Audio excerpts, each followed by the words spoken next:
Famer Brian Dawkins goes one-on-one with the Jets stalwart safety Jamal Adams. Playing football, I like being around the ball. It don't matter where I am. Week 15 starts now on NFL Game Day Kickoff, presented by McDonald's.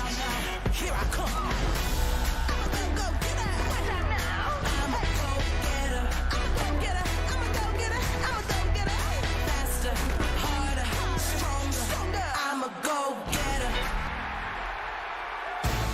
Welcome to NFL Game Day Kickoff, presented by McDonald's. Welcome, everybody, to Week 15 of the NFL season right here in Baltimore, Maryland, where these fans are all out here braving the cold, just like we are here for you guys on NFL Network. Welcome into Game Day Kickoff. I'm Colleen Wolfe with Steve Smith Sr., Hello. Joe Thomas, and Michael Irvin. And no, Steve did not forget his jacket. He's not wearing it right now. And it's not because he's just being tough. I mean, Oh, no, you guys. Oh, my God. Who wore it better? That's what I would like to know. Go to my Twitter page, at Joe Thomas73. You can vote on who wore that jacket better. Clearly, I won, and I was wearing it better because you took yours off. Wow, that feels like a challenge. So, Steve, will you put your jacket back on before the end of the show? That's a little toughness marker there as well. Here's why. First of all, he got his from wherever he got his from, and I got mine from where I got mine from. However, we cannot have the same jacket on. I got mine from American Girl Doll, you know, where you can dress up your doll in the same outfit as you dress yourself. And so for me, I bought that for you as a little early Christmas gift, and you're not even going to wear it on TV. Oh, it kind of hurts my feelings. Oh, yeah. Kind of hurts my feelings a little bit, I'm going to say. You know what? You shouldn't hurt his feelings because this has been such a great week for Joe. Everything was going great until you Girl wouldn't wear Doll? my gift for you. All right, delay of game. Let's go. Let's keep this going here. Thank you, Colleen. What a great week for Joe. Your birthday last week, you turned 35, and then you spent the last few days in New York City, part of this year's College Football Hall of Fame class. So congratulations. Look at you and your tux. Look at that. It was a really special night being able to be inducted in the College Football Hall of Fame. It was the night that you'll never forget and you dream about from the moment you leave college. So that was really special. Well, congrats. Special night for you. Special night for us here on our final TNF of the season on the road. And of course, tonight, we're going to tell you Lamar Jackson is really good in a variety of ways. He's the first player with over 2,500 passing and 1,000 rushing in a season in NFL history. And since trading for Marcus Peters, the defense has been the best in football. Nobody's allowing fewer points, and good luck throwing against them. So they're solid on both sides of the ball, but let's get back to Lamar. He started 7 games last year and threw 5 touchdowns, but this year he's developed into that true dual threat. He'll probably set the record for most rushing yards by a quarterback right here tonight, only needs 23 more.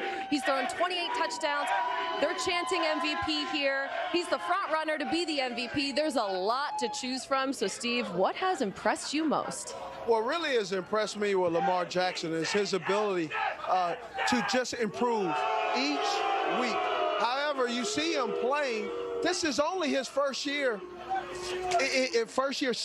Starting a full year. So he is still learning. He has not hit his peak. He is not even gone to where you believe he could go. So I'm excited to watch him, and I think Baltimore did a great job of getting him, and it was worth all the equity they used in acquiring Lamar Jackson with the last pick in the first round in 2018. Yeah, and they did a great job getting people around him, the right people around him. They know they blitz more than anybody in the National Football League at 54%. That's 10% more than anybody else. And they go out and get guys like Earl Thomas on the back end, go out and get guys like Marcus Peters that can make plays on that defense when they're blitzing. And on the front end, I love what they've done on offense. On offense, you go out and get a Marquise Brown, someone that can knock the top off of a defense. And with Brown on the field, he has those 28 TDs, 115 passer rating in the 2 games. He was off the field, 0 pass TDs with a 79 rating. And you get Mark Ingram, who comes downhill and runs perfectly for the offense that they've implemented. They're built to win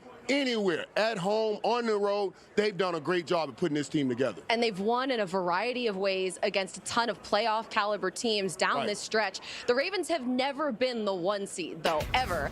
But home field is theirs to lose right now. New England and Kansas City are right there behind them. So, Joe, how important is it for Baltimore to hold on to that 1 seed and stay out of Foxborough and Arrowhead?